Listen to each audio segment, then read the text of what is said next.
discover liberation just have vastly different understandings of what liberation is for.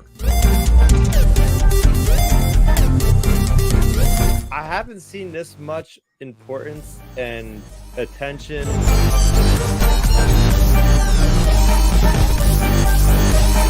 The story itself is a really wonderful, really great setup. Tractor beam has been engaged. Hello, everyone, and welcome to the Tractor Beam Comics Reviews, your one-stop shop for in-depth commentary and discussion on the Star Wars books that came out today. 2 books that came out today, and one insider short story that came out a month ago or so. So, yes, welcome to Wednesday, March 26th, 2025. It's the 13th week of comics in 2025.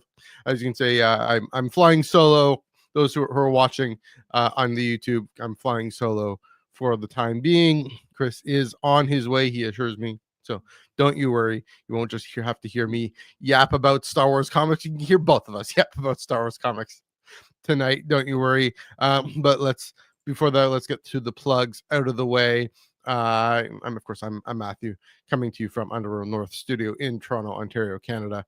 And again, Chris Abbott coming from Underworld, New Jersey. He's coming. He's on his way. He promises. Don't you worry.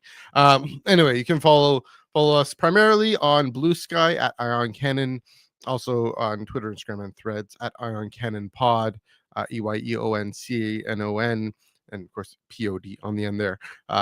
Check us out there. That's mostly the Ion Cannon podcast. That's every Mondays at 5:30 p.m. Pacific, 8:30 p.m. Eastern. That's Joel Davis and I chatting about in-depth discussion on the lore, the High Republic, and the whole canon. That's another right here on the Underworld Network, Underworld YouTube channel.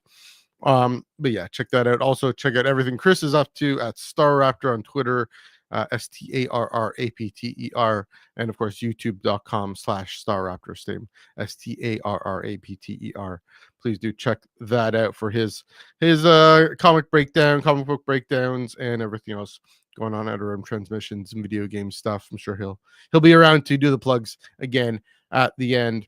Also, if audio is more your speed for your podcasting listening pleasure, we are of course on Spotify and Apple Podcasts, and whenever this episode is done, I will throw it up onto Spotify and Apple Podcasts. Just search Tractor Beam Comics Reviews and you'll find it there. Appreciate anyone who listening in, watching in, tuning in. Happy to have you however you're listening in. Also, we are, as you can see, proudly part of the Star Wars Underworld podcast network. Here on the Star Wars Underworld YouTube channel, we have super chats, we have YouTube memberships. And so, if you chat with us, comment down below. We will get to your comment as soon as we can. If you super chat us, I think we got a few super chats last time, or Iron Cannon did. Yeah, we will get your comment immediately. We promise. So we are grateful for any support you guys can provide to the network, to the channel, and whatnot. Last but not least, the Star Wars Underworld Discord server, down in the description below. Yeah, there's some Marvel buzz that people are chatting about today. Also, all the Avengers cast definitely talking about Andor, that show that's coming out in a month's time, just under a month's time. There's a channel there. I'm in there. Joel's in there. Chris is in there a little bit. Ben is definitely in there. Please do check that out. It's a great community, and they are having a movie night, viewing night, watching the last 2 episodes of Andor, I believe, this Friday night. So yeah, the link in the description down below to jump into the Star Wars Underworld Discord server. It's a fun time. All right, let's dive right in. Again, Chris will be along shortly. First up, we got Tales from the Occlusion Zone, Sparks Fly, written by Lydia Kang and art by Jake Lunt Davies. Get that image there. Get an image by Jake Lunt Davies there. Yeah, there's no description for this. I got a bit of a funny story before I preface diving into talking about this book. So I could have seen the cover here. Could have seen this image here. I got the off the shelf version, so it doesn't have that cover on it. But anyway, I'm at a pub in town here, and I'm like, I'm gonna just order calamari. I'm gonna eat calamari because it's fun. It's good. It's good to eat. A good snack there.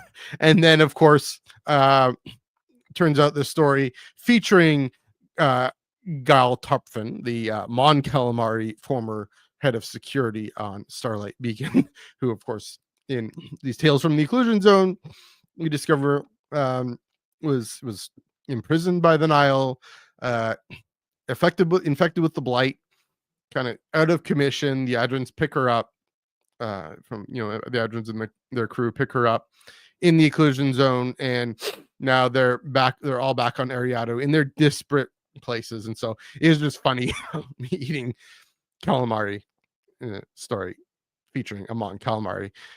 Don't think too hard about that. That's too weird to think too hard about that. But the story itself was pretty fun, pretty exciting.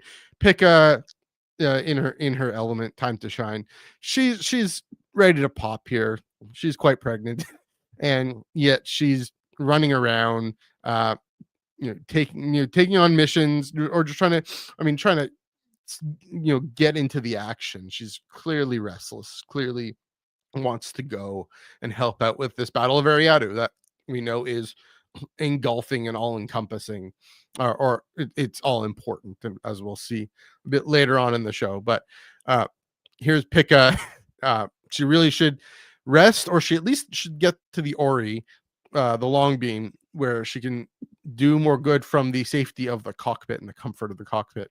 So Ebbe Cassett, Lieutenant Ebbe Cassett, comes to get her, and of course Captain Pikka Adren is calling the shots here, right? Not Lieutenant Ebbe Cassett. So they meander around. It just shows how restless Pikka is, but also how action focused she always is.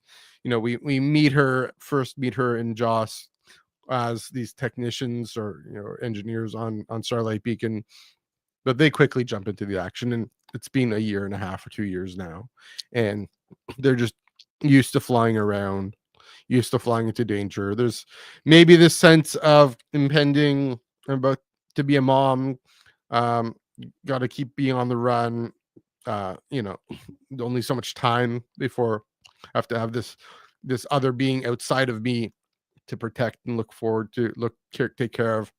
That being is inside of her currently. So it's just this image similar maybe to Leia in Battle of Jakku, how she's just all running around even though Ben Solo is about to pop.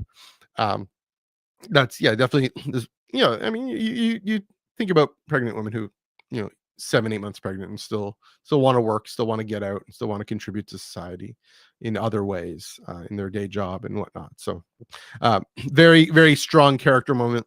And then finally, great to see Gal Tupfin in action.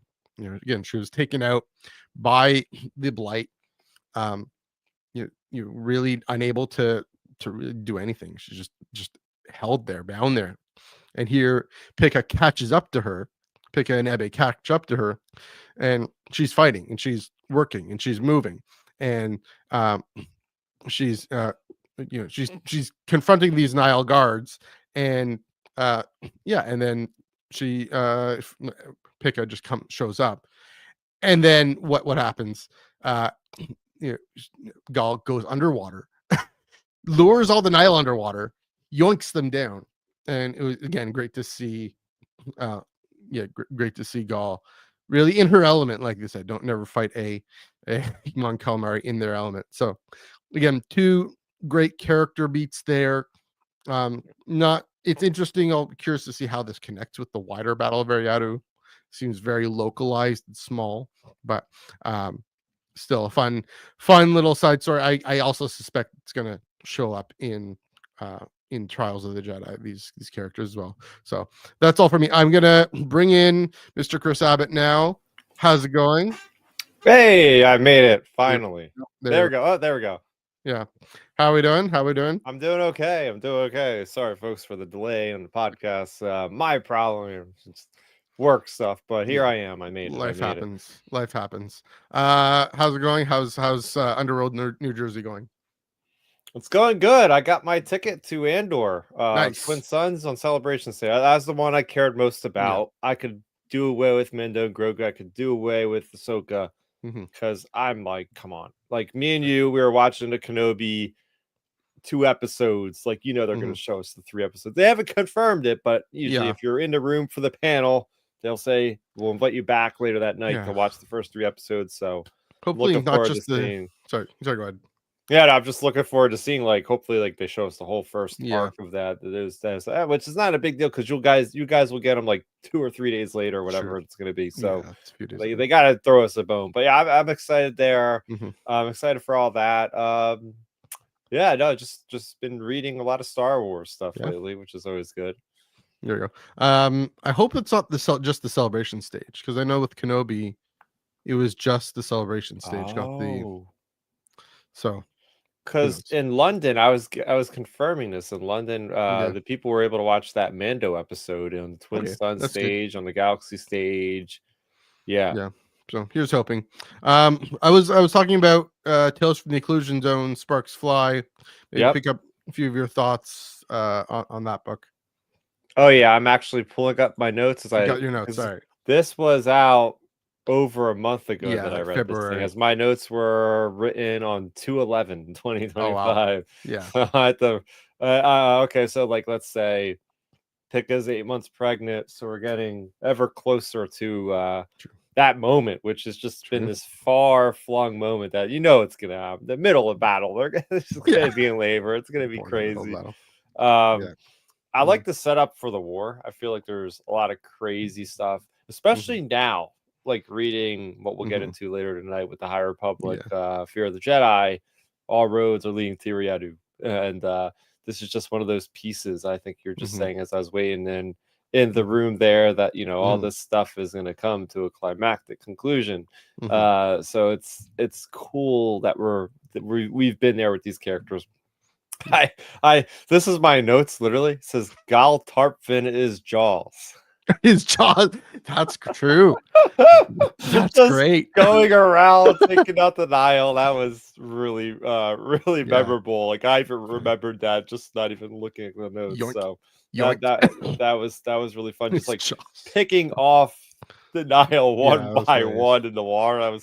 That was neat. And it's like I have the note here of Ebb, who is I think the niece of the woman on the Logan's Run, right? Legacy Run. Legacy Run. Like Logan's Run's like a movie or something, isn't it? Yeah. It's Ebb and Pikka Adren fight through the Battle of Eriadu as they're trying to get to the Ark, the long beam. And I do remember now, it's jogging my memory reading the notes. Like she was concerned about Josh and where he was. And doesn't he pop in at the end of this or something? So all through this story specifically, she's trying to chime him. She's trying to call him. Yeah. And it's finally at the end where the communicator, the red light goes out, and she hears some static, and then she hears "get down" and some blaster fire from his iconic weapon that she's so familiar with, obviously. And then kind of in horror, it's this interesting, this wild cliffhanger where we don't know if he's okay. We know he's alive, but we don't know he's okay. It really brought us through Pikka's feelings and story there. So I mean, good job by Lydia for carrying us in, getting us into her mind there. So no, I'm curious. How many do we have more of these? It's got to be maybe 2. Yeah, it couldn't be too many more. I mean, there's nothing's too many more. That's High Republic for you right now.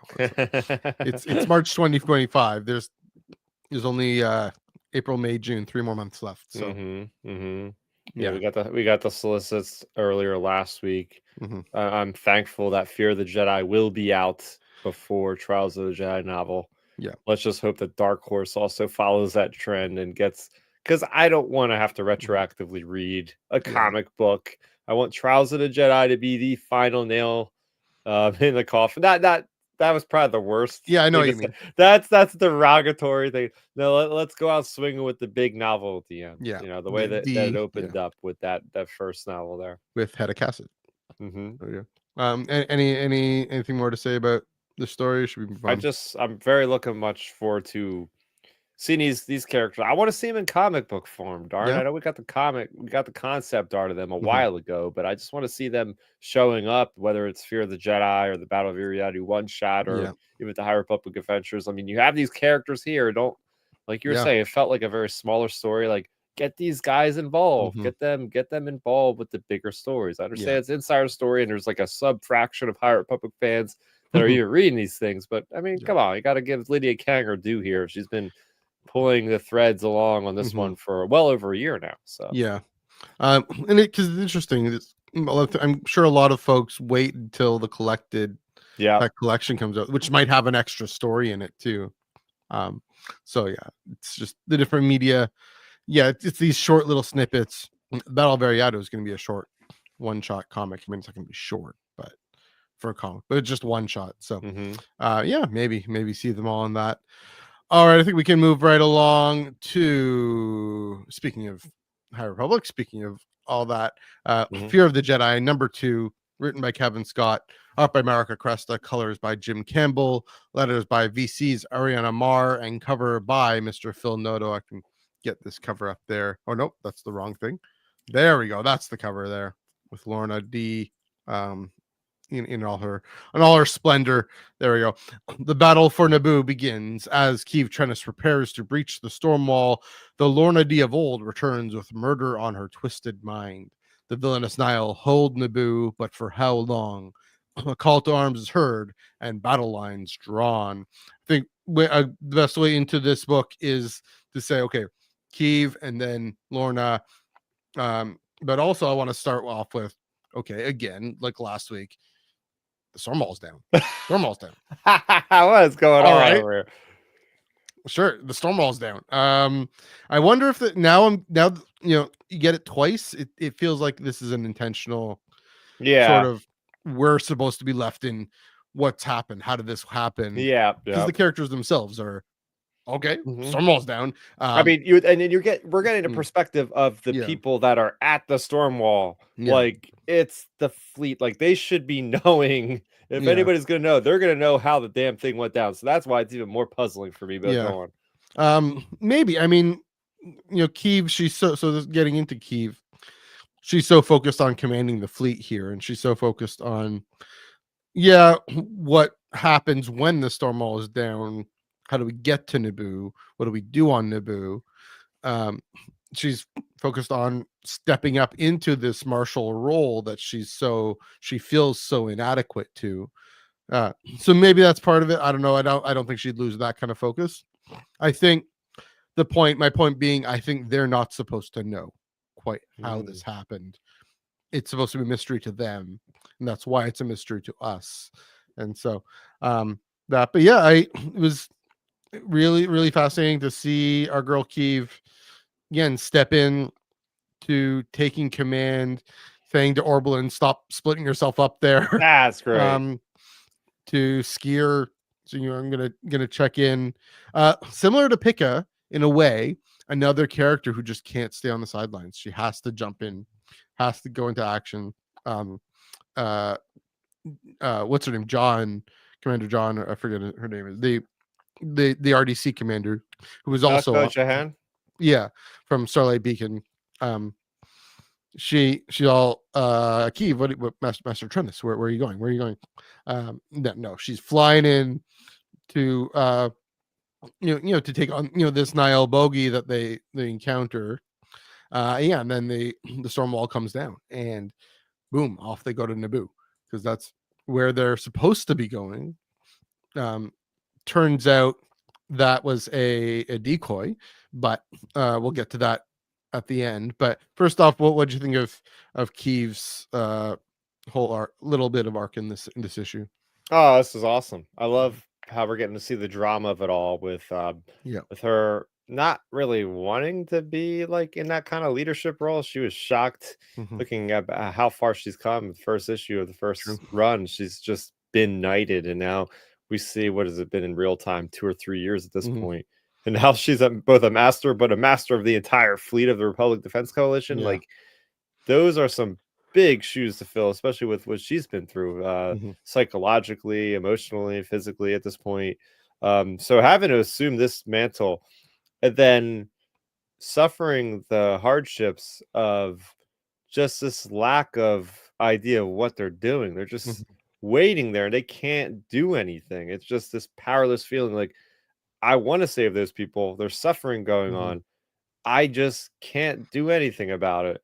So I liked that inner turmoil that I really felt from Kevin Scott's writing and Mika Cresta's artwork there, really just diving in. And then the idea of like Velko Jahan is like, where are you? Where are you? Once the shield wall goes down, she's like, I'm in the fighter. I'm leading the fight. It's like, yeah, that was a pretty badass moment of leading the charge from the front. You know, yes, the commander should be on the ship. You don't want them to risk getting killed and whatnot. But that's not her style. And I like how she even rubbed off on Skier when they're all wings report in, you know, red leader coming in, whatever, and Skier is saying like blah blah blah, and like she rubbed off on him because like the first issue was like him kind of like saying the usual generic Jedi line, and it's like it's more about the intention, not your actual words, so to speak. You know, so I liked how that was going. So we do what we must to defend the light. And Keith's all, is that your way of checking in? So actions speak louder than words. Someone told me that once. Yeah. That's the one. Yep. Keith said that to him. You know, I while you were talking, I was thinking, on the one hand, it seems on the surface like they're taking a pause. Kevin's taking a pause from the whole why does she leave the order question, but then not really at all, right? The reason she's so tempted to leave the order is because she feels like it's just a group of folks who are more content to sit on their butts and just try to figure out the wider implications of everything when the need for action is right in front of them. And that's been going back to phase one. I mean, that was Avar, that was also Vern to some extent, but Avar and Vern feel responsible for Starlight and for Imri, and so Keeve is still left. She doesn't feel as much of the weight of the guilt of Starlight Beacon. She feels the weight of the guilt of not going and helping Skier. And so here she is taking charge. I mean, this is all from the audio drama Tempest Breaker, right? That Kevin really started to bring this home, that she doesn't want to. Well, if she wants to be a commander, she wants to be free to jump into the action. And so, it was, really, again, showing more than just telling. You know, in the auto drama, she has to more tell in her, arguing with Avar about this, about going in to help Skier, and Lourna being all, what are you gonna do? Are you gonna go help him? Kind of needling her a little bit here. She just jumps into the action. Amazing. Marika Cresta, Jim Campbell, that battle over Naboo. Really, I mean, not the first time we've seen a battle over Naboo, but really, again, I use this word a lot, cinematic. It really felt like a Star Wars starfighter battle reading that panel, looking at that panel. So if I can bring it up, I'll bring it up while you talk, but that would be my panel, the panel of the week for sure. And what do you have any more thoughts on Keeve and her story? Or well, I mean, I'll talk about the battle itself. I do like the people getting inspired by like seeing the Republic arrive, and they're like, somebody said we don't have the means to communicate or something, and they said we can communicate and send it as a buoy, I guess, from the speakers of the ships flying overhead. Amazing. Amazing. So great. And just the inspiring presence of the Republic there to save the day after these people have been repressed and oppressed for probably the better part of a year at this point, and having a sudden moment of salvation and hope where it's like, oh my gosh, the good guys are here to save the day. It's like this moment of elation, and the people are fighting back. You love to see that's classic Star Wars trope. Just, the people being rebellious. They're fighting back against their people, the bad guys there. So classic Star Wars. Absolutely loved it. Yeah. And I'll get to this point before we get to Lourna. We'll get to Lourna at the end here. That there's this general retreat. General Weiss orders this general retreat of the Nile because Naboo was more or less a decoy when the real battle is on Eriadu. And so everyone's rushing out to Eriadu. Keev's off to Eriadu. Lourna's off to Eriadu. Even though Keev wanted her to stay with Kelnaka to help the rebuild. But yeah, all eyes, this momentum going on, moving towards this story that we're getting in High Republic Adventures, in the Dark Horse High Republic Adventures comics. Maybe Fear of the Jedi, probably Fear of the Jedi #3. It's going to be, I mean, Eriadu. This cements it as that moment, at least cements Eriadu as this is the Battle of Endor. Well, yeah, in a way, yeah. But I was going to say,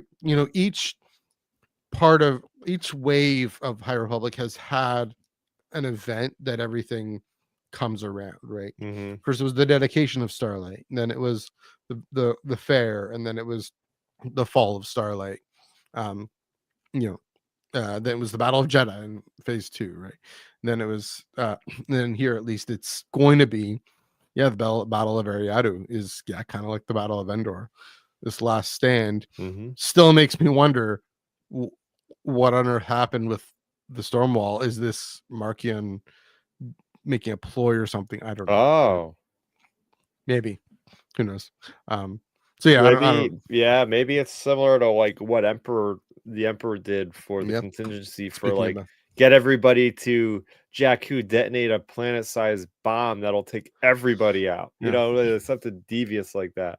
Yeah. Maybe he got a way to weaponize the blight at ridiculous speeds to use it as a projectile to just wipe everything out really, really quick. So I still hold to the theory that I think next week, April 1st, big date. That's when we get Claudia Gray's final High Republic novel Into the Light, starring Reed Silas. I think that this might just have something to do with that, because guess what, guys? It's not happening in a Valiant Vow, because in that description on Star Wars Insider, I can say it now, they straight up spoil saying after the fall of the Stormwall. So if you look at the material, that's got to be where they're talking about. There's nothing else, unless they have the manga coming out on April 22nd. I doubt that's going to talk about that, but I don't think of anything else that it could be revealed in between now and what we have left. So if anything, if anyone's responsible for something good happening, it's going to be Reed Silas. My guy. So who knows? I mean, that scorched earth policy, just take out everyone. The Warden, he's foreshadowed that. So maybe. Last but not least, probably the most interesting character in these 2 issues so far it's got to be Lourna. Kevin's done such an amazing job writing her this whole time, and here she has this vision. Clearly, we know it's the Child of the Storm sticking this in her head, but she has this vision of her past Nihil self as a Tempest runner, dueling with her, taunting her, saying, "This is still who you are. You'll always be the villain. You'll always be the Nihil."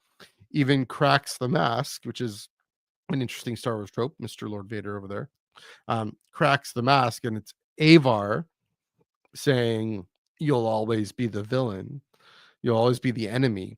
That Lourna, I mean, this is the thing: is the Children of the Storm. It's the fear of the Jedi, not that Lourna is a Jedi, but teasing out what she's still afraid of, and she's still afraid of the darkness of her past catching up to her. She's still afraid that there's something in her that she can't escape, still pulling her in this other direction, this darker, more selfish, more violent direction. And part of that is just her sense of humor and her wit, I think. But that there's this reputation from the past. Turning to the light, it's hard. There's all these habits of thought and of skepticism and cynicism that she has to continue to unlearn. And here we see that she's really clearly able to, but it's still a struggle for her. And that was really moving. That was really really fascinating. Like I said, that she's really the most interesting character in this run. Oddly enough, I was thinking Kiev would be, but no, Lourna continuing to be the star of the show. I mean, she's on the cover, for crying out loud here. There we go. So that we see Tay seeing Vildar. We hear of I guess that's Kalnaka's Padawan seeing a Nameless. All these things, and then they're able to find that Jedi that Baron Bulan had captured. Right, I forget the name, but Hatar. Yeah, Hatar. Yeah. Storm. So, but that in the that was in the annual, right? That's crazy how deep a cut that was, man. Yeah. I was like, whoa. Yeah. So, and I'm guessing that's kind of like in the George Mann young adult novel with Tears of the Nameless. One of those guys that, like, I'm guessing she's infused with Nameless blood. Yeah. Kind of Baron Bulan weird gobbly-goobly science fiction-y thing going on, which I love. It's hilarious. But to see that she's the one. I mean, I kind of it seemed kind of predictable she would be, but it was like you said, a deep cut. So that's Lourna. What did you think of Lourna's arc, Lourna's story in this one?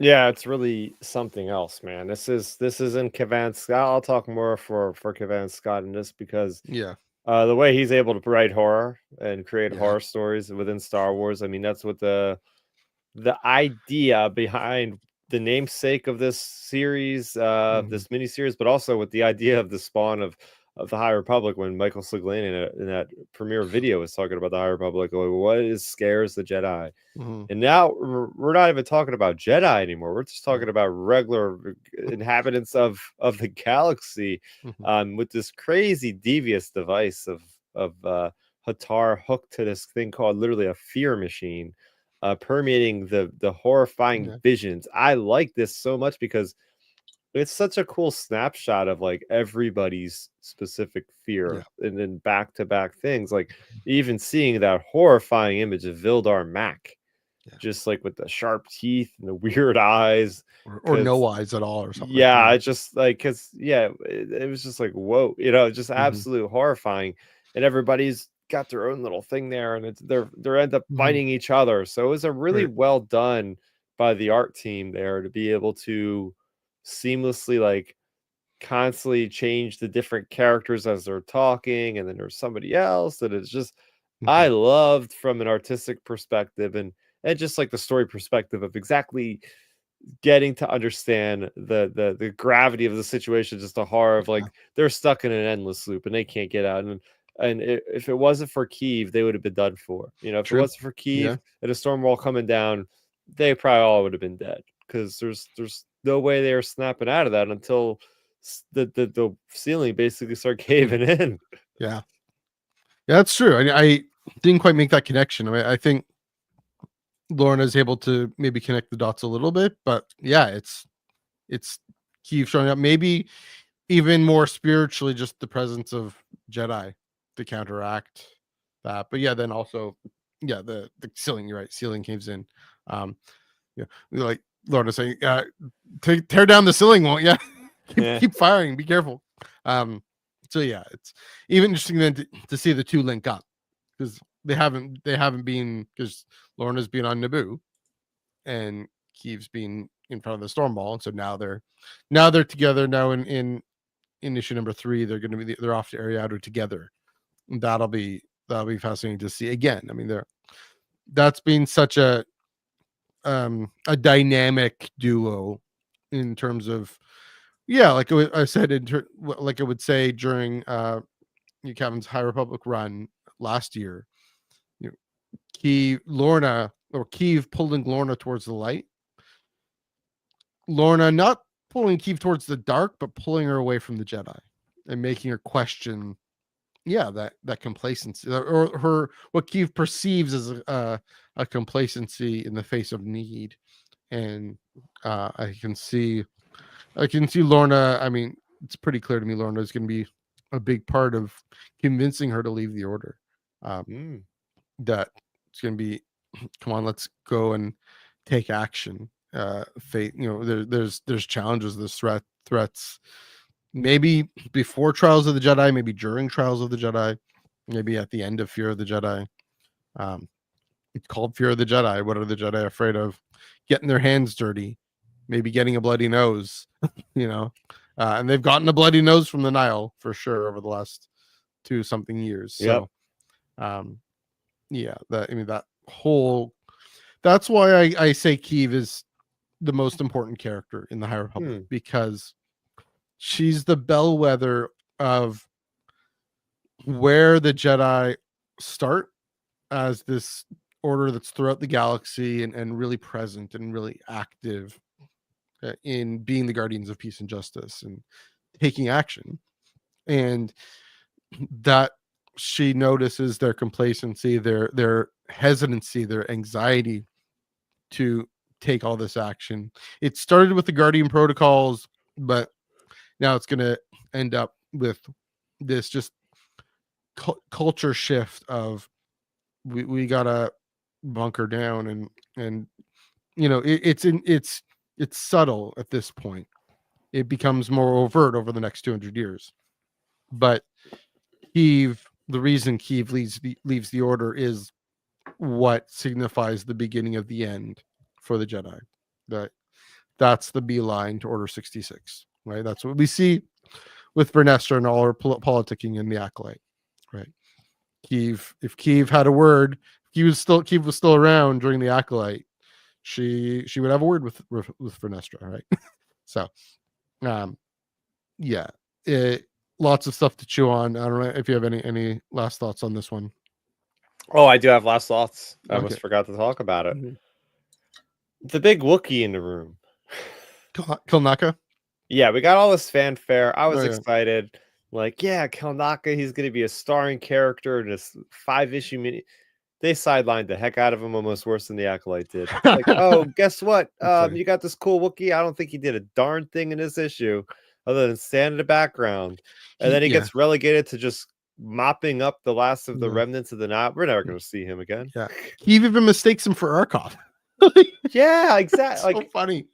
Oh my gosh, this Wookiee's even getting the short end of the stick with the characters in the story. It's like, okay, this I thought we had hope for this cool character, Yeah. but yeah, I guess not. I mean, there will be other stories to tell. People can have. Maybe he'll Kilnaka's pop story. up in one of the 2 novels coming out, whether Yeah. it be the Wayseeker one or the other, I can see that. the Yord and Jecki. Oh yeah. I can see that in the Acolyte novels.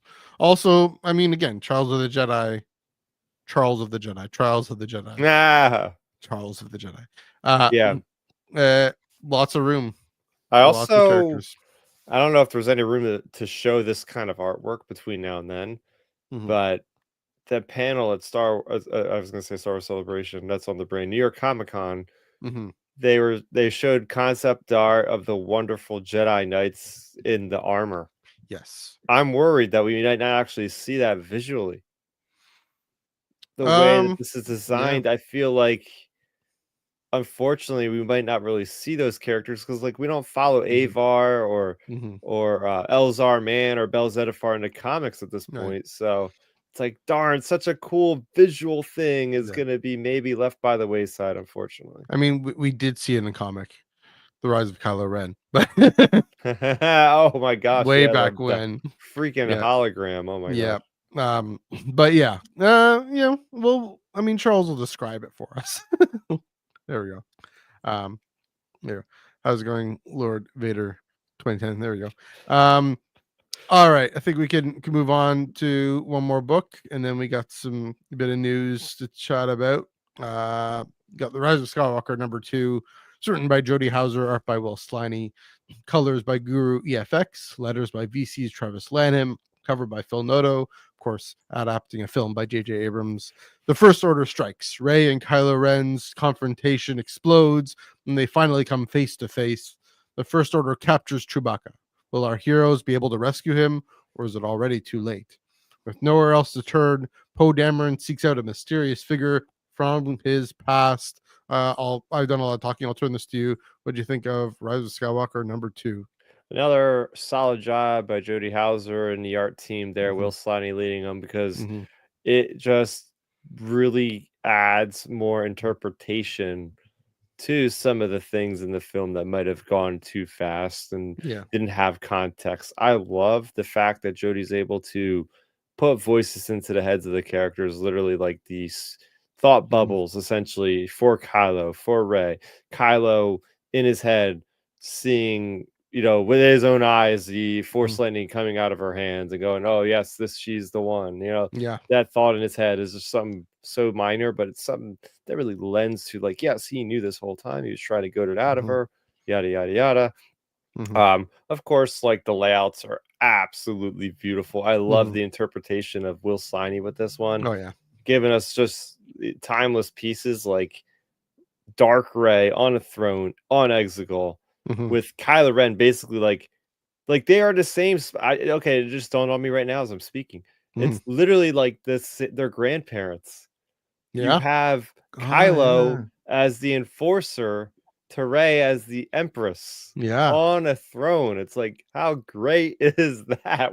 What I see people online talking about it today. They're like, "Oh, is this like a what if Star Wars story?" It's like, you know what? That wouldn't be a bad idea if they ever get around to doing a what if. What if? Infinity's There you sequel go. trilogy. Let's Yeah. do it. Let's do it, Marvel. Come on, come on. Mhm. But yeah, that was really cool.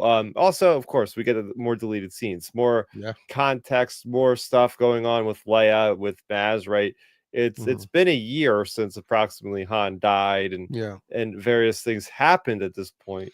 But it's still, that's a short amount of time, especially when you're in constant war, mourning for somebody. How do you mourn for somebody? You remember them. They Right. help you keep pushing to the next day. So I like that, because, and she even mentions, like, "Oh, you're so wise because you've been alive for so long." True.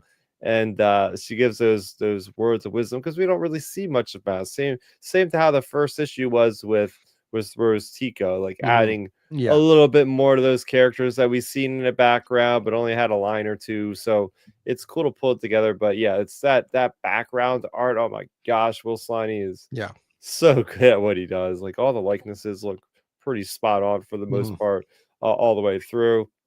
And again, it's like the speech bubbles in a way it's presented. What about you? Yeah, I mean, they're likenesses, but it's clearly in a consistent comic book style, right? That's threading that needle that some other comics maybe didn't do as well. Will Sliney, yeah, like you said, he nails it. And the panel that stands out to me is the 3PO, him That weighing one, the yeah, yeah, yeah. risks, and like there's the panel up top, then him in the center, and then like Obi-Wan Kenobi and Rey, but like Ben Kenobi and Rey, and then Luke in the middle, and that it gives context to say everything we've done, not just everything with the resistance fighting against the First Order, the rebellions fight against the Empire. Would it be nice to see maybe Padme in there, just to throw that out? The most forgotten character of the Just prequel trilogy. just a thought, but yeah, just everything that he's, because I mean that's the thing with 3PO in the sequel trilogy. He's always had more depth of character. I think back to that one shot where we talked about the red arm. If you remember that one, yeah, really rich and deep in his ability to remember, even if he can't necessarily remember fact or details, to remember, just the almost remember feelings, if that makes sense for a droid. I mean, he's a very anxious droid. He does have feelings. So, yeah, that one. Yeah, the Maz moment. I mean, that feels like it just expands a moment in the film. But I did, yeah, it's good to again take that time that this comic has the opportunity to do that a film maybe could have with better editing, or because of good editing, I had to let that go. Here we can take that pause, and then my favorite one is this one little sentence we get into Kylo Ren's head. It's true, all of it. Yeah. Quoting his father from The Force Awakens. Yeah. Right? It's true, Famous all of it. trailer.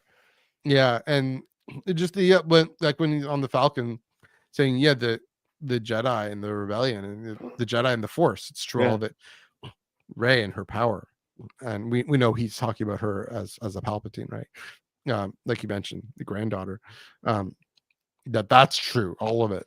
And so, yeah, in seeing that he's intentionally pushing her, because in the film it was now that he mentions it, now that Jodie Hauser's she's mentioned it, yeah, that's obvious that that's what he's doing. But in the moment, you're thinking, oh, he's just trying to stop Rey from doing whatever she's doing, stop Rey from saving Chewie or whatever.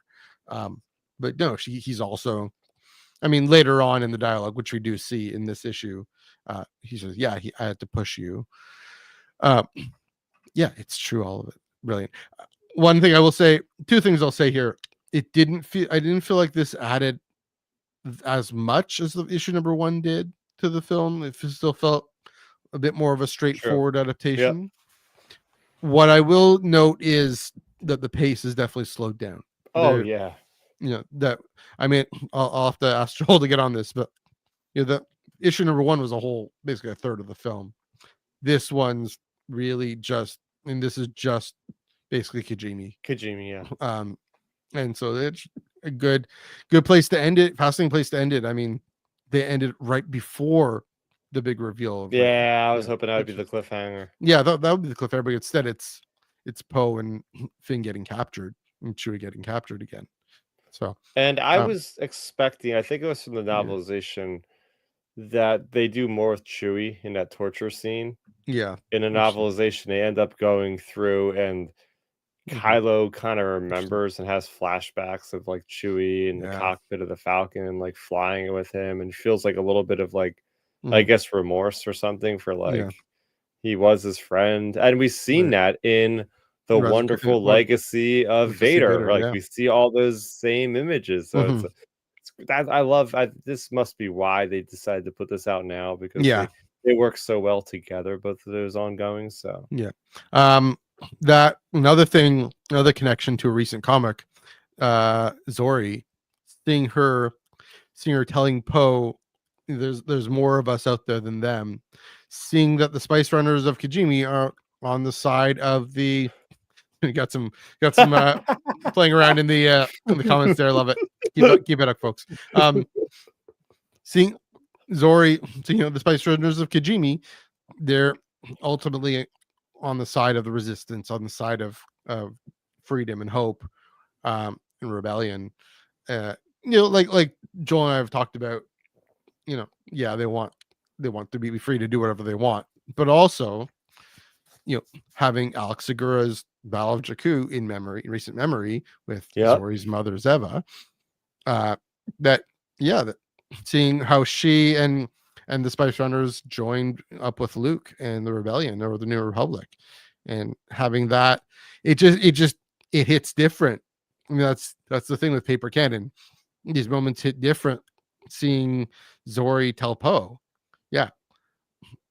my group, our faction here actually has a history of joining up with the good guys, and that almost even recontextualizes the whole Spice Runner thing, because he joined these Spice Runners. He didn't join any run-of-the-mill thug gangsters, criminals. He joined these folks who do, again, have also history. I mean, it was the Rebellion. It was, well, I guess by that point it was the New Republic, but they have a history of actually playing ball with the New Republic. And so, it's weird to think of Spice Runners playing ball with the New Republic, but when it's just in its infancy forming, I'm guessing in Alex Segura's novel, Poe Dameron novel, Freefall, I'm guessing they go into that a little more. But just another little interesting moment that having, again, why they're putting this out now. Another reason just to connect with the different comics that have come up. I'm gonna, I don't know if you have any further thing to add while I pick up all these comments here. There you go. I agree with you. It's just, similar to what we've been getting for the I see the reason why I like this more than the Mandalorian and the Ahsoka comics, even if this does feel more like a straight adaptation, I feel like Mhm. the art team had a lot more evocative stuff in this that Mhm. I'm pulling the pages going, Yeah. oh my gosh, that image of Kylo and Rey looks amazing. Oh, that image Mm. of like the 3 generations of Yeah. characters for like that is such a cool image. Like I'm paying Yeah. money to see the interior art, whereas if I'm going to do the Ahsoka Mandalorian, I'm just paying to get the cover art because the Yeah. interior art, no offense, True. it's just it's not consistent and it doesn't do anything that's not in a frame of a TV series. They can't get Mhm. artistic with Mhm. those things. It's just straight up like whatever the camera's looking at in the show, that's the panel Yeah. you're getting. You're not getting these far flung, like in your brain Mhm. imagination, what would happen. And Yeah. that's what I love about this. Even if it doesn't add as much as the first issue, I still was moved by it enough because of that cool stuff I seen. It's much more thought out. Hmm. I agree. Yeah, the other ones feel like they're just like, okay, we got to get this out now. Like Yeah. this, you have like a timeline of so and so. They've had a Yeah. lot more time to work on this. The film came out 5.5 years ago, right? Like they're not Yeah. trying to capitalize on the popularity of the film anymore. Mm-hmm. I mean, the film was kind of controversial in different ways, just like The Last Jedi was. But here, yeah, they're doing it so they can tell the story anew, more genuinely, and it's clear that they've thought these things through. Jody, she's experienced with comic books, so she knows about framing and blocking and things like that as well. So we have some interesting thoughts here just about Han. Speaking of the sequel trilogy, died in the first prequel movie, or in the, I think you mean sequel movie. Yeah. OG trilogy. I don't know. Being a dad will change you. Being a dad will change you. I'm telling you. Yeah, this would be an interesting show. Both relatively cranky. Yeah, they're both Yeah. old and cranky. But Han in The Force Awakens, he's also softened a lot. So there's that. Mm. All right. Any last thoughts on Rise of Skywalker? It's a different experience. Mhm. It's a different experience. I'm going, Mm-hmm. oh, I'm looking forward to this rather than, oh, this is just a filler issue for the Yeah. week that I'm just going to flip through absent-mindedly half the time and go, oh, okay, that was another episode of Mando. Yeah. This is stuff I actually look forward to. So I'll be looking forward to next month when we get, I would imagine, most of the Kef beer stuff. We're going to maybe get that duel between Kylo and Rey, get to see what happens with, well, we know what happens, but to see how they represent maybe the interaction between Han and Kylo there. Yeah. Maybe get a cool flashback or two image. We'll see. Yeah, I mean, we'll get Rey's confrontation with, Rey with probably something about her parents and her grandparent, and of course, Kylo Ren, Ben with his parents. There you go. Yeah, thematic ties running through a film by J.J. Abrams. Meeting comic form by Jody Houser and company. All right, we got a bit of news. Yeah, there. Thank you. We do have a bit of news, bit of exciting news. Pikka Adren, she can't stay put.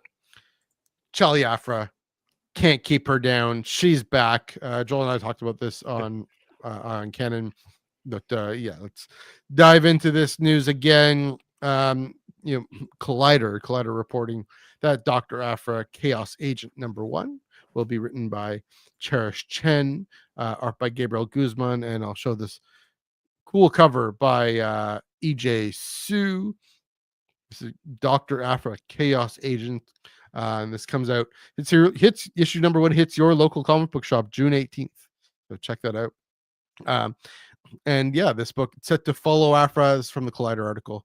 Set to follow Afra as she teams up with none other than Luke Skywalker in a race to track down a rare artifact. However, the biggest twist may come from Afra herself. Her signature tattoos, which have always played a vital role in her survival and scheming, no longer function. So yeah, Joel and I talked about this quite a bit. So I'll throw this to you, Chris. What were your thoughts on Dr. Afra, Chaos Agent? Yeah, so when we first learned of the Star Wars ongoing by Phil Noto and Alex Segura, if you read the fine print essentially in the Marvel.com article, they did say there would be other stories Mhm. alongside this announced eventually. And Mhm. we had that issue. Oh my gosh, what was it? Oh yeah, the Battle of Jakku. Like the Battle of Yeah. Jakku series felt like what we'd expect from the Revelations issues, where it gave us a sneak peek at what's to come. And it was kind of odd to have like, oh yeah, Dr. Aphra, she's around post Return of the Jedi.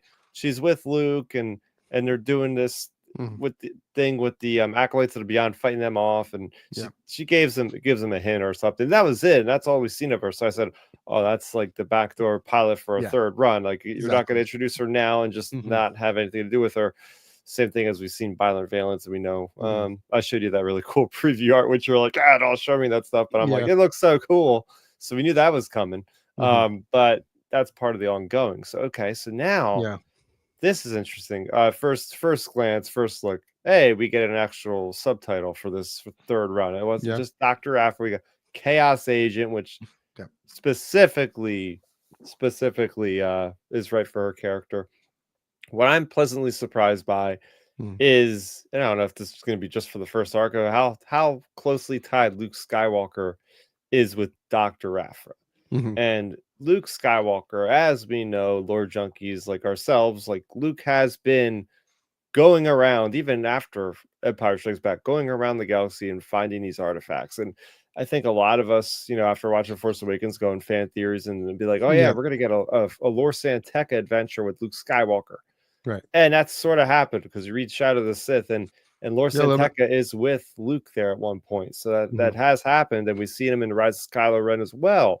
Mhm. But hey, we have this other like expert archaeologist, Mhm. like seems perfect for her to help him find the remnants of the Jedi. So this is perfectly in the wheelhouse of Dr. Aphra, right? We're getting to see her going around the galaxy, but it's also interesting because it's called Chaos Agent, Yeah. but she's working for the good guys with the New Republic at the time of this synopsis. So it's Mhm. interesting. She's been always a rogue kind of person, not really for the Empire, but not for the Rebel Alliance either. Mhm. So as she's settled in now with the dominant force of the galaxy, working for them, and she have Mhm. ulterior motives, I'm just very curious because there's always that issue there. Um, I I was a little bit let down by the creative team. Not Interesting. putting the writer or the art team on on the back burner or anything like Mhm. that. But I was just like, oh, I really like Alyssa Wong's Yeah. run of the They did series. such a great job. Yeah. They did a great job, and I was hoping, maybe they get another stab at the Mhm. Seer of Despair. But hey, I mean, we got a different writer for the first run, Yeah. so it remains the pattern, and we're ready to see. I'm very excited to see what this creative team has to do Mhm. with this character, with all this open space. Mhm. There's Yeah. no more Vader. Vader's been dead, Mhm. so she has no she feels safe now without him around. Mhm. What other things? I mean, Kira's out there somewhere, Yeah. probably that could still be a thorn in her side. With messing around with the all that stuff with uh the ascension. Wait, what the heck are those Oh, the people Ascendant. called? The ascendant, like all that stuff that was Yeah. happening with the Yeah, uh it's true. hidden empire line and all that sort of thing. Mhm. So yeah, I'm very excited for there's a high potential. I know we've all been wanting to see that Mhm. Dr. Aphra animated series that's been on Yeah. the download rumors for years, but Oh. hey, if we can keep getting the comics on a yearly basis, Mhm. that's perfectly fine in my eyes too. Yeah. She's definitely a character that deserves to keep having her time in the sun, time in the limelight. Very again, such a different character, different set of ingredients she brings to the table here. Yeah, this chaos agent on this arc, kind of like Lourna Dee. I was thinking of this, right? On the on this arc, she's right next to Vader, and now she's come to the light. You know, yeah, maybe she isn't fully aligned with everything the New Republic is going to do and stand for, and care so much of democratic norms or whatever.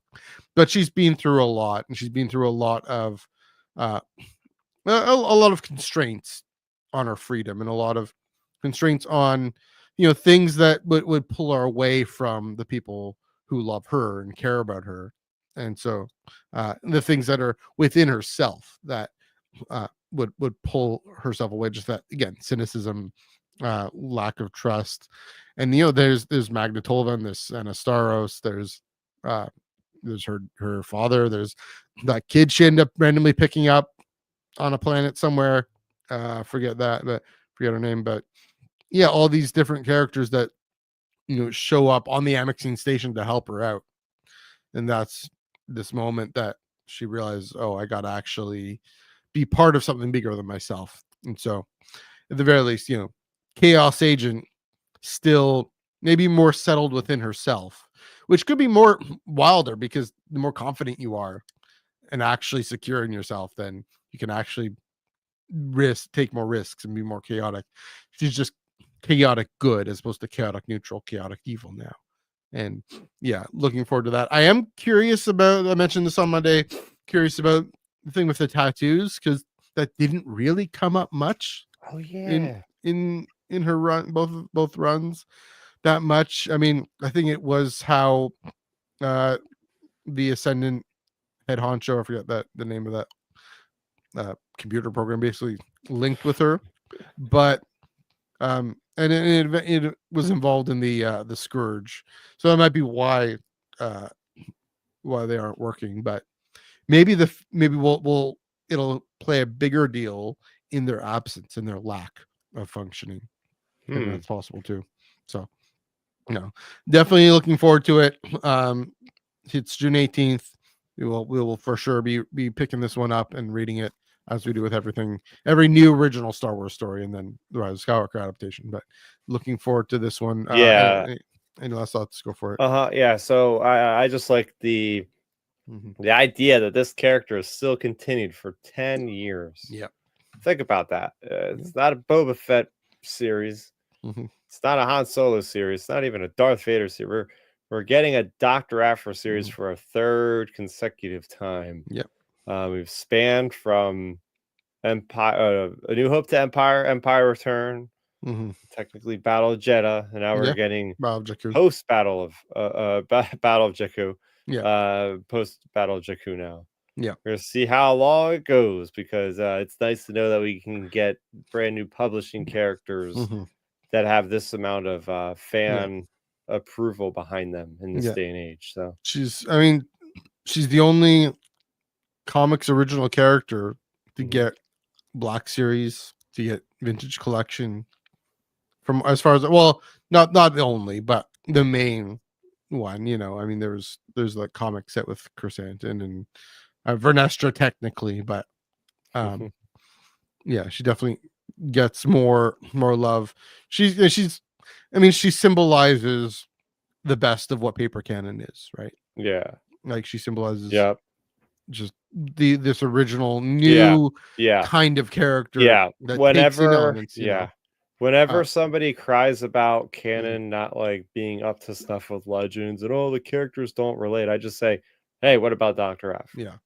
Dr. Aphra's like always like those top 3 characters that I'll mention right off the bat. Like, you got Dr. Aphra, you got Violent Valence, you got Snap Temmin Wexley from the Aftermath trilogy or whatever, and then whatever. Like, you got all these other characters, Alphabet Squadron characters, Erica Quell. There you go. Throw that in there. It's just, I can keep going on and on and on. But Dr. Aphra is definitely probably usually 1 or 2 that I list. Because again, she's such a different kind of character. She has ingredients of Han Solo. She's ingredients of, I don't know, Hondo or Naka, maybe. Yeah. I don't know. But also disaster lesbian, but not so much a disaster anymore. And that's the interesting story. This is also, she's almost a new character here, in that she's in this new phase in her life, just like the galaxy's in its new phase in its life.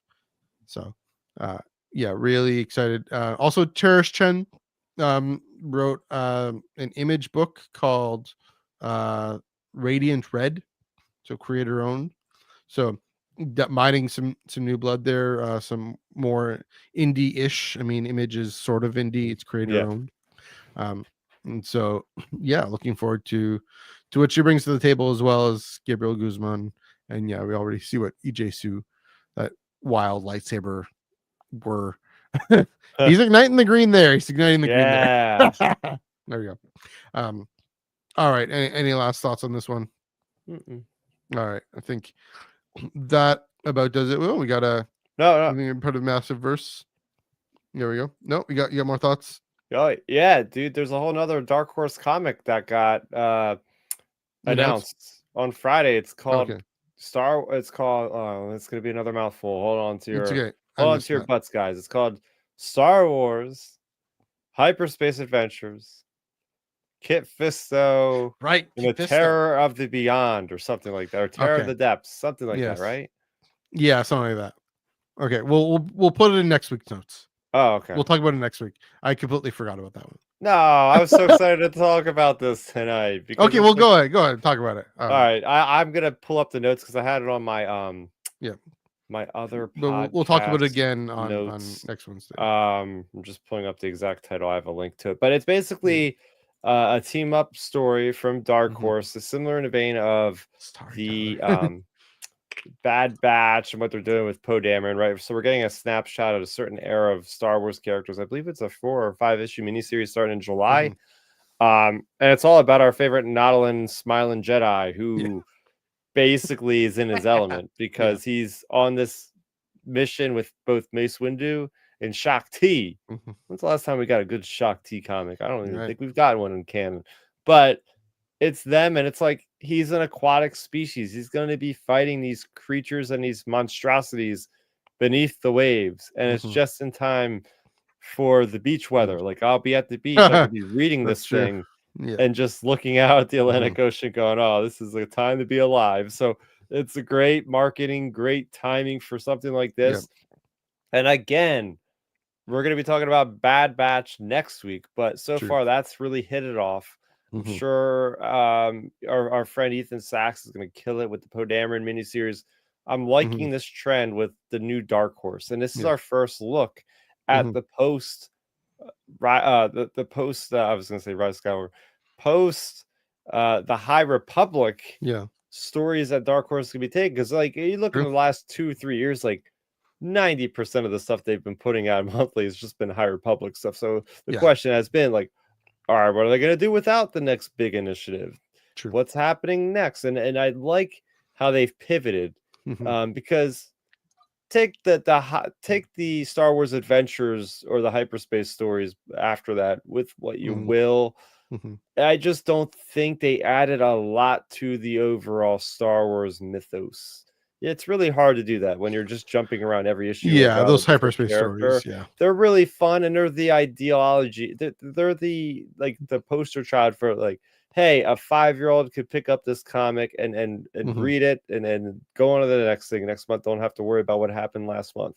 But Dark Horse so far, from what we've seen with their longer form storytelling, has been really, really good stuff. Really, really consistent.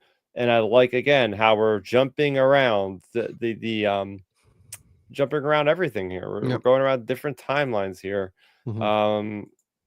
It's just really fun to see that kind of fluidity for them to not be held down by a certain era.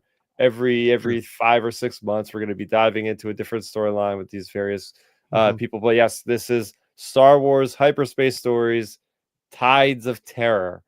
Yes. Only 3 titles. Only 3 titles. 4-part kid-friendly book series. This was broken out to us from Popverse. They had the exclusive on this, which is funny. That's the New York Comic Con. Type of thing. Oh, okay, so this is written by George Mann with artwork bonkers that I forgot that. How I forgot George Mann is writing a prequel era thing. Like, come on, Matthew. I know Chris, you sent it to me. I don't know, I was asleep or doing something else. And the artists involved are Louis Morocco with Lebo Underwood. Colorist is Michael Attier, and letters Comicraft. Who works for Comicraft? Who works for Comicraft? Tyler, let us know. Are you working on this book? Let us know. Tyler, also in the comments, let us know if you've working on this, if there's any kind of scoops or anything you can give us. There we go. But I'll read the description real quick. Sure. Here's how Dark Horse describes it. So, Jedi Master Kit Fisto has been sent to the ocean planet Tortoise alongside Mace Windu and Shaak Ti to investigate a controversial underwater research facility. The facility is in danger of flooding and being crushed into rubble. And if that's not enough, there are giant monsters circling them. With disaster looming, his diplomatic excursion quickly becomes a rescue mission. Kit Fisto and his fellow Jedi must race against the clock to save innocent lives from the hungry leviathans that fill the depths. This standalone story is full of murky intrigue and ancient abyssal nightmares. Can the Jedi fend off the danger lurking in the ocean's briny waters? So this seems just like the perfect story for George Mann to write. We know he works so well with the crazy creatures, the odd stuff. Also, like Cavan Scott, he can write some pretty creepy stuff as well, stuff that has you on your toes. And it's just so cool that we're getting a Kit Fisto story in 2025, 4-issue miniseries. I absolutely love this. I love how Mark Guggenheim and team have been writing the Jedi Knight series and really diving into some of the lesser known Jedi doing that. So it's just a nice time to be alive if you're a prequel fan. Now, this doesn't, from what I read in this description, it doesn't give any inclination if this is pre-Clone Wars, during the Clone Wars, whatever. I'm sure we'll find out pretty quickly as we open up the first few pages in July. But I just like that we're dealing with characters like Shaak Ti and Kit Fisto. My gut's telling me it's before Clone Wars. That's my gut is telling me. Yeah. So, no, it looks exciting. And again, George Mann, ancient abyssal name. He's so great with using lore. I mean, this is Echoes of Fear and Tears of the Nameless. Using lore to drive story and to help drive story, to influence character. And so, really excited to see this. Really excited to see what Luis Morocco and LeBeau Underworld could do, and Michael Attier. We know what Michael Attier can do. We know what Comic Craft's Tyler Smith can do. But and we know what George Mann can do. So this looks fun. Maybe I'll do more. I'll do more reading, do more thinking about this, and come back to it on Monday. We'll talk about it on Monday on Iron Cannon. And then maybe if I have more thoughts next Wednesday. There we go. That's it. Now we're good. We do have a question. You are a video game fan, Chris, so I will bring this up. It's a bit of a non sequitur, but that's all right. What do you think of Lego Star Wars: The Complete Saga? Oh, I absolutely loved it. I think it's a great representation of the power of Lego and Star Wars. That union together is so strong. It works so well. I absolutely love the over the shoulder gameplay they added in this run. Because if you look at the old Lego Star Wars games, they're usually kind of like side scrollers, or the camera is static in one spot isometrically a lot. Whereas this is like that full 360, almost like semi-open world in each zone. Nice. I never even finished the game. I've several like little mini missions I could do. But I think there was like 150 plus characters in the game. So there's a lot of talk about value for the money. Nice. And your time. Like there's a lot to get from this game. You can even find some Jedi, such as like the pre-Clone Wars Jedi, such as the good old long neck dude from the Phantom Menace. Oh gosh, what's his name? Oh my goodness, I know what you're talking about. Yeah, that he's guy. Also he's in Living Force, obviously. Yeah, like what about the droid? No, that's not the what about the droid attack on the Wookiees guy. That's somebody else. That's Kaidi Mundi, right? That's Kaidi Mundi, yeah. I know who you're talking about. But yeah, it's fun because you can play missions from as far back as Attack of the Clones and jump into a level from Rise of Skywalker. Like the entire Star Wars saga is at your fingertips, and it looks great, sounds great. You could blow through the story, but then you can have a lot more fun after that. So yeah, a lot of play time in that one. I really enjoy it. Yeah. Tyler says he loves it. Remember playing Lord Vader himself. Yeah, some good nostalgia there. I don't play video games much, so it seems fun. It seems chill, but I remember trying some of these Lego things. Just can't figure out the puzzles. So anyway, it seems fun. That's my thought. But you definitely got Chris's view on it. All right. I think now we're good. An hour 15 minutes. we're good. As you mentioned, next week, Bad Batch Ghost Agents number 2. Speaking of Star Wars hyperspace stories, Bad Batch Ghost Agents number 2. Go ahead, High Republic fans. Go ahead out to your local bookstore and pick up, as I mentioned, Claudia Gray's Into the Light. Into the Light, which I love the title. The first book was Into the Dark. Mm-hmm. We're going into the light now. Mm-hmm. And that's going to be an essential part, I feel like, for us comic book readers, going to see the things behind the lines, behind the scenes happening there against the blight and whatever else could be in that book. So there you go. You got a lot of good reading on the agenda for you guys there over the next couple weeks. But going back to comics, going back to the Clone Wars with Bad Batch Ghost Agents. It was a good issue number 1. I remember it being a good issue. Yeah. Looking forward to issue number 2. Oh yeah, I remember that was fun at the end because they go, "Oh yeah, where are these guys coming from?" And it was literally they have to go to was it the place where the Pikes are from? Oh, they have to go to Corellia? No, not Corellia. No. The place from Solo a Star Wars story. Kessel. They got to go to Kessel because they're dealing with the Pikes now, and then they have Embo in tow, who's also has a bounty, and he's on the jogging my memory. yeah. Oh yeah, it's Embo. Yeah, Kessel. There you go. So there we go. Looking forward to that one. Go to your local comic shop and pick that up, and then of course pick up Into the Light by Claudia Gray. All right, you weren't here for the plugs at the beginning, so pick up the plugs again. But also, as always, great conversation. Glad you could get in for most of it. And looking forward to next week. I believe you'll still be around next week. When are you going to Japan? When are you going to Japan again? Not next week, but the week after. Okay, the week after. We'll figure out what we do. Because you're going to Pacific Coast Party. Wow, that's a lot. There we go. Oh my gosh, just for minifigs. Oh my gosh. Yeah. There you go. Anyways, in the meantime, where can they find you on the internet? Yeah, youtube.com/StarRaptor. As I said, a lot of stuff hitting the YouTube channel as of late.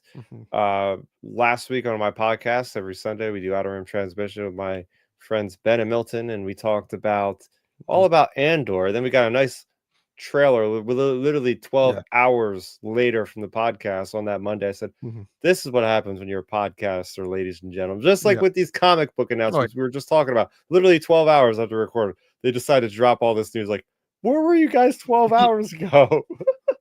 So we break down, we do a nice Andor preview. A nice Andor season 2 preview on the previous episode of Outer Rim Transmission. You can also find out on podcast streaming services around the globe. So anything like Spotify or Apple Music, search Outer Rim Transmission will pop right up. And this week on the docket, we're going over Celebration. I'm going over all the things I just seen as we were recording.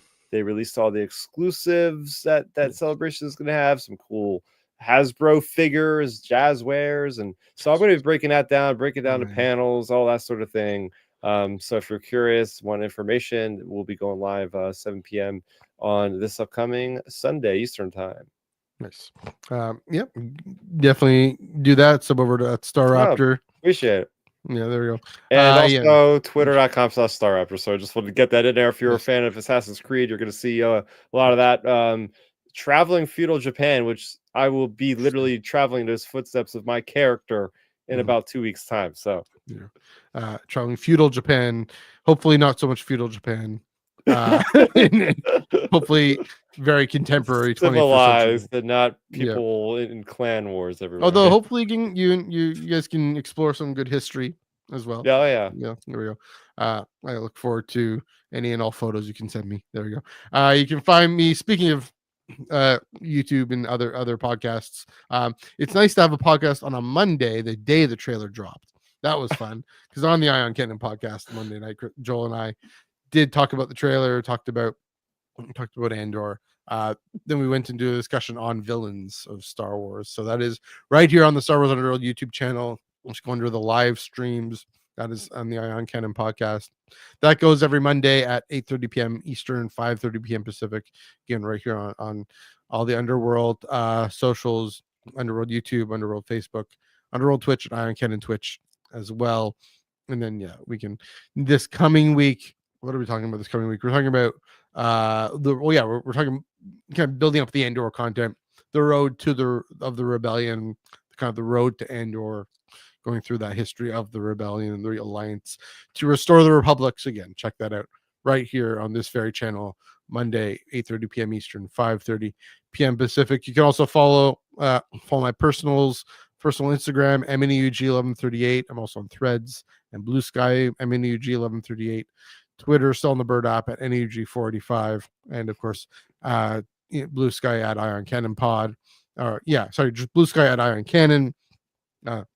Twitter, Instagram, Threads, Ion Cannon Pod, and of course the SWU for the flagship and the network and all that fun stuff. Again, also very shortly, I put this up on Spotify and Apple Podcasts. Check it out there. Tractor Beam Comics reviews, and then see you next week. Bad Batch Ghost Agents #2, and of course on Tuesday, Cloudy Grays Into the Light. Until then, happy reading.